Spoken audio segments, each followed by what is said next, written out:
Okay, yes, I know, I'm late. I get it. I am really late with this video. But just because we're late doesn't mean we're not going to show it. July stock picks, both short-term and long-term, by your boy, Michael EJ. Now, we don't got a lot of time. We gotta get things started. There's a lot of stuff to cover in a short amount of time. Think of it as just a good 4th of July gift. Just think of it like that. Everybody did it before the 4th. I'm doing it as of. Let's just move straight forward. First and foremost, though, let's review some of these short-term picks from last month. That's what we'll start doing. We got a lot to cover, but we gotta do this right quick, because, yo, it was a good month for the short-term picks. At least initially in the beginning. So first one I covered, BSTI, that's the ticker. I made about a 7% gain on that. About mid-June. So I bought it around $11.70, got out for about 60 cents. Remember, these all happen with analyst upgrades. It's kind of, sentiment trading where not only are you buying a stock that's just been upgraded, but the price movement came afterwards. And you know it's coming mainly from the upgrade. So with the smaller stocks, this is a really good strategy. So here we go, BSTI, 7% gain. ARLP was about a 4% gain. I bought about at $19.25, sold out closer to 20, and this happened like in 1 week. This was a 1 week gain. OAS, it's a 5% gain. Over 3 days, I bought it about $12.30, it got up to $13. I was like, sweet, get me out. Now, Info was probably the weakest one, still gained 4%, but it just took a while. It went from $50 to $52, and it took almost the entire month to do so. So I'm thinking about, because of opportunity costs, and I did do some other trading, I might need to continue this series both beginning of the month and mid-month, because most of these picks usually are like the first 3, where I know very quickly either I'm right or I'm wrong. So I might need to do something like that, or also even give myself I'm thinking about giving myself a 10 business day rule. So holding the trade for the longest, max is 2 weeks. No matter if I'm up or down, I'm getting out. There's a lot more opportunities out there. So that's a thought. But just know, if you would have followed the advice and got out after, you got a little bit of positive trading, for my day traders and swing traders out here, it worked out. Now for this month, I'm only gonna cover 3 names. I'm only gonna do 3 names for short-term trading. I'm a little bit worried about the markets right now. Not a lot, but a little bit. Might even be quicker to take gains, and I'm just not seeing a lot of things at this very moment. A lot of the short-term trading is closer to day trading than I thought. It's not as much swing. Sometimes it swings, sometimes it lasts more than a week, but usually a couple of days is all you really need to get in and get out. So as this current day, I found 3 names that I think are interesting. 2 of them are banks, Ally and STI, which is actually SunTrust Bank. So Ally Financial, about $11 billion market cap. Right now, it's trading closer to $27, and all you really need is $1 extra to bring it up, and that's about a 4% gain. So you just go there. You also got SunTrust, is about $31 billion market cap. It's not a ton of buy ratings, but I will say it's getting a lot of love as of late. Like, a lot of analysts are starting to upgrade it. That's a lot of sentiment coming its way. And it's at $67 now, getting up to $70. That's, another 4 or 5%. Hey, that works out. That's what I'm looking for. And this last one is BEDU. Name of the company is Bright Scholar Education Holdings. It's a Chinese education company. And it doesn't have a lot of ratings, to be honest. And you don't even get a price target. I don't know who's covering it, but I know there's an upgrade. This one I might be trading less than the other 2. I might put more money into the other 2 because I understand why more. But with this one, it's a $2 billion market cap. It's $16 and about 70, 80 cents. It goes up, to about $17.50. That's another 4% gain. That's all we're gonna ask for, guys. These are just little P&L builders that you can build up over a couple of days. If you do like IRR calculations, you'll see why people become traders, because you do this consistently over and over and over again. The next thing you know, 2% over 2 days, you're starting to look at 1% a day or 0.5% a day. The next thing you know, you doubled your account or maybe even tripled it over the year. If you just do this right, if you get trading down. Also, just to mention, I am starting to flirt with using this kind of short-term, my sentiment kind of idea, sentiment trading to the Forex markets. And I think that's next level because you can apply leverage to these picks, and I mean, there's a lot of people making it happen in the Forex market. So watch out for that. That's something that's coming up. But for now, look at these three, trade them short, 3 to 5%, get in, get out, get on with your life. Now, I thought I would do something a little bit different than usual, in that instead of bringing you a brand new stock pick for my long-term pitch, looking for long-term stocks, I thought I'd revisit some stocks that I pitched at the very beginning of the year. I made a pitch beginning of 2018 for certain stocks I was definitely looking at and think could do really well going forward into the future. Now, I will say, these 4 picks fit under a different methodology that I used to have, which was go either extreme growth or extreme value. Didn't think too much about quality, didn't think too much about competition, but go where the growth is at or go where the value is at, and think more about the market environment that you're in. So I had some picks that if things continue to go well, they'll do fine, and I had some picks if things get rocky, they'll do fine.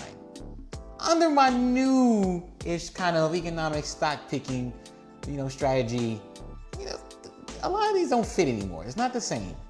So I'll start with decision-wise, which ones I had to cut, which ones I decided to add more to. I start with the easiest decision. Easiest decision was Facebook. Facebook right now is what? It's about $190-ish, $194 a share right now. I think it could double. I mean, that's kind of saying that it could become a $1 trillion company rather quickly, like 3 to 5 years, barring any dramatic economic downturn that just ruins the stock market. And even then, I'll be buying a lot at the bottom. I mean, if you really think about it, and a lot of this is based off of re-rating of numbers. So my valuations don't change that much quarterly, but when the annual numbers come out, that's when things really change. At the beginning of the year, I mean, most of these are still off of September numbers. Facebook in particular, I revalued the company and I was like, oh, there's still a lot of potential here.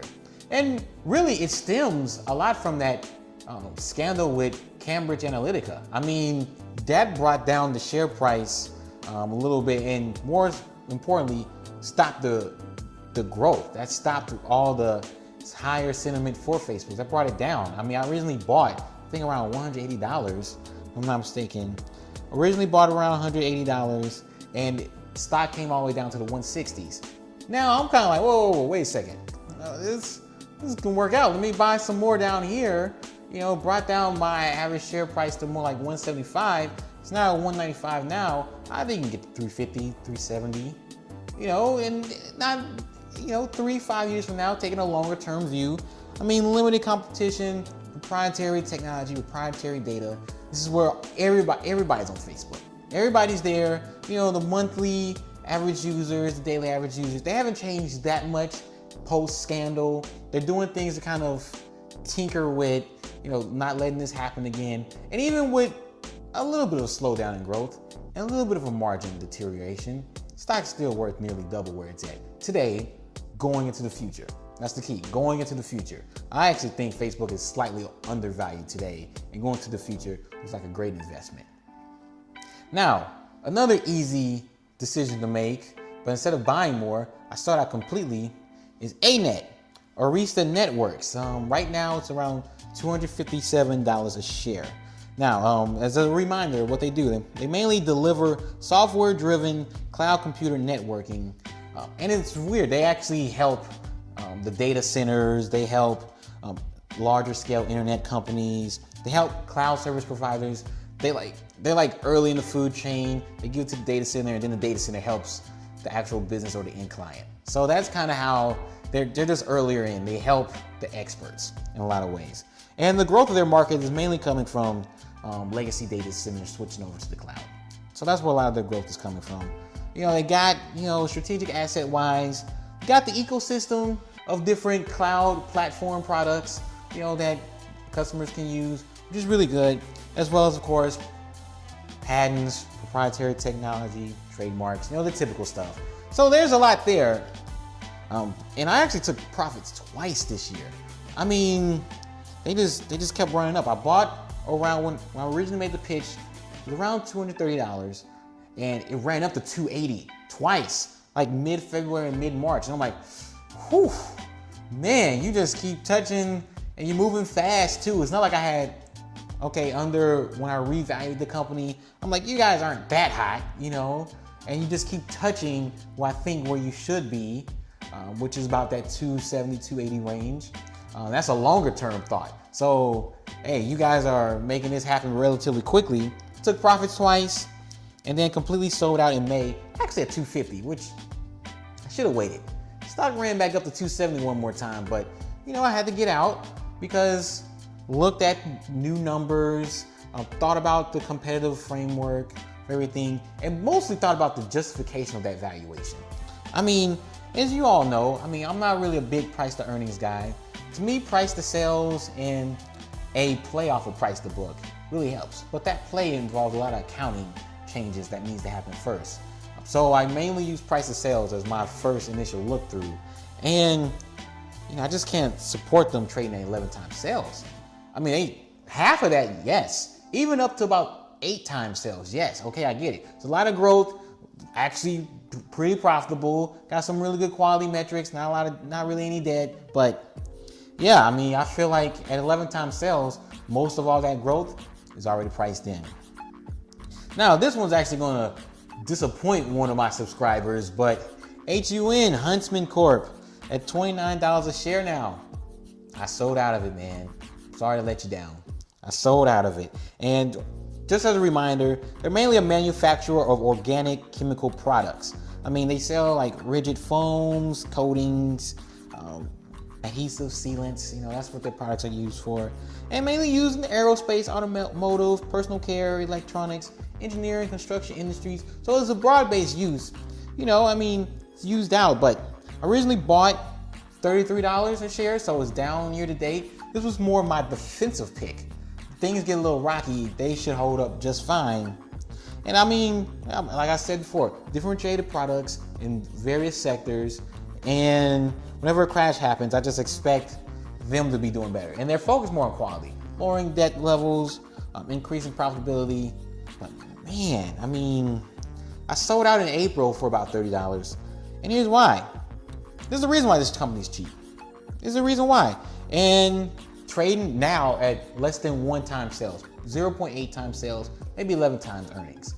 Like when you're trading at those levels, it's for a reason. Like you're not just trading down there just because you're a bargain deal. You might not necessarily be a value trap, but doesn't mean you're a good investment.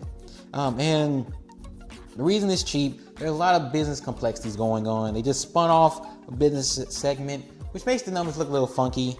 Got a little bit of commodity pricing risk, not a lot, but just a little bit. You're connected to commodities and the volatility of those. You got a good amount of competition across products. Yeah, you guys got your patents and your trademarks for what you have, but the other patents and trademarks for the other competition, other companies out there, it's not that much different. And there's a lot of hidden competition, like overseas with private companies. There's a lot of hidden competition. And although growth is improving, this company's on the mature side of its life cycle. Having more of a short-term horizon for them is justified. I prefer to hold stocks where I can see it growing and compounding over 3 to 5 years. When you're later in your life cycle, that's not necessarily the case. Like you should be judged quarterly or on an annual basis. That's the basis. Yeah, they don't, when I originally bought them, they didn't look that bad, but looking at it from a new lens of justifying valuation, looking at the competition, looking at the quality, yeah, you are priced where you should be right now, today, and probably for the future. I like the 2,000 plus patents, but I think they're fairly valued today. I just don't see a lot of growth going forward either. Like in 5 years, this is probably not going to happen. But is that $30 today? Maybe get to $40, like based off just the growth of their numbers, growth off of profitability, and growth off of any shareholder yield you can get out of them. Like it's not a lot of growth there. And then for that short of a time window for a company that you should be judging on a short-term basis, it's just not there for me. When I originally bought, I thought it was a great value, but looking at it from a new lens, not the case. Now, the last one we're going to visit is Coherent. This is the one I'm struggling with because I already sold out for a loss, but I still see value there with the company. Still see it there. For a reminder, Coherent is a photonics-based solutions business, mainly in the lasers business. They're designing, manufacturing lasers, servicing lasers, mainly outside the US, mainly in Asia, probably China. So that's where their business is at. And I originally bought at $280 and actually sold at $220 in February. I mean, there's a number of reasons why this happened. Well, it was company specific. It wasn't just general something happened in the market. It was company specific why this stock was trending down, and I was afraid it's going to trend down some more. So although not directly, the company is connected to the semiconductor industry in some ways and can be very volatile and driven by sentiment. I mean, if you look at Micron, for example, which is another video that I'm going to cover completely by itself later this month, so check that out. Watch out for that. But with Micron, you see the ebb and flow with that stock. This goes up and down and up and down. Sometimes you're hoping it goes really high. That's kind of the goal here. So you see that happening. Another downside is similar to the Huntsman Group, there's a lot of hidden competition that's out there in the private companies outside of the US, in Asia, that we just do not see. That you start doing some digging, you're like, wow, Coherent has a lot more competition to worry about than I thought. So that's a little bit different. And like I mentioned before, 2/3 of the business is in Asia. And the market sentiment for Asia is starting to change, mainly driven by China. Of course, it's all driven by China. And it's starting to show some cracks. So with China in particular, the worries from economists is that a lot of that growth is debt driven. It's credit driven. It's not true growth. It's just growth in credit and everybody else is paying for it. The consumer isn't really moving towards middle class as fast as we think. They have an expensive currency.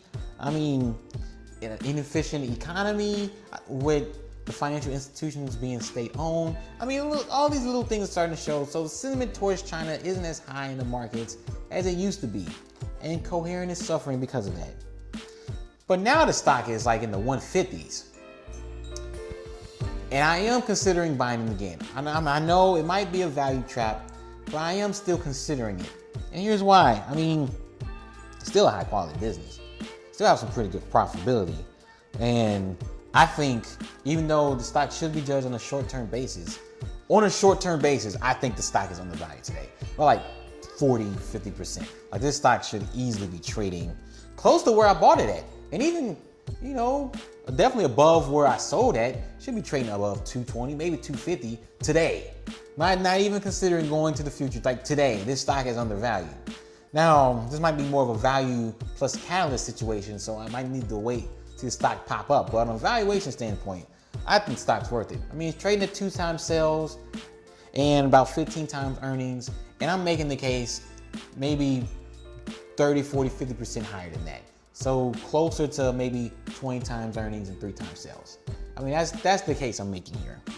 And I mean, they're making good investments to expand their capabilities, to expand the industries and sectors they reach out to, which includes the automotive, aerospace, and medical industries, especially the medical industries. I mean, that can open up like a ton of sub-sectors, sub-industries that I can get into. And I mean, I'm still hesitant because this is more like a pure value pick, which isn't me. And similar to Huntsman Group, Coherent is later in their life cycle to me. So I don't see it as a 3 to 5 year hold. And if I don't see it as a 3 to 5 year hold, I don't see it as a 3-month hold. The middle ground for me is usually based off of lots of buybacks. That's really what it is. Stock supply decreasing and that happened over a year or two. I don't see that with Coherent yet either. So I might wait. I'll keep an eye on it. I'm just gonna wait for the catalyst to come for sentiment to change. I might buy into it. Who knows? It might be a short-term trade or even a medium-term trade, which is against what I preach. But I mean, this was a tough one for me. I will admit that it's a tough one for me, but we'll keep an eye on it nonetheless. That's what I have for y'all today, guys. You gotta understand the dynamics of the market. Gotta understand why stocks go down, why stocks go up. And we've always remembered competition. Competition matters. And if a stock has a lot of competition, that company does, you might want to reconsider where they're valued. Just keeping things all in mind. Definitely buy Facebook. Don't forget, buy Facebook. Buy it for the long term. Don't forget my short term picks. they've been working out so great lately. So keep that all in mind, and I'll see you all at the next one. Peace.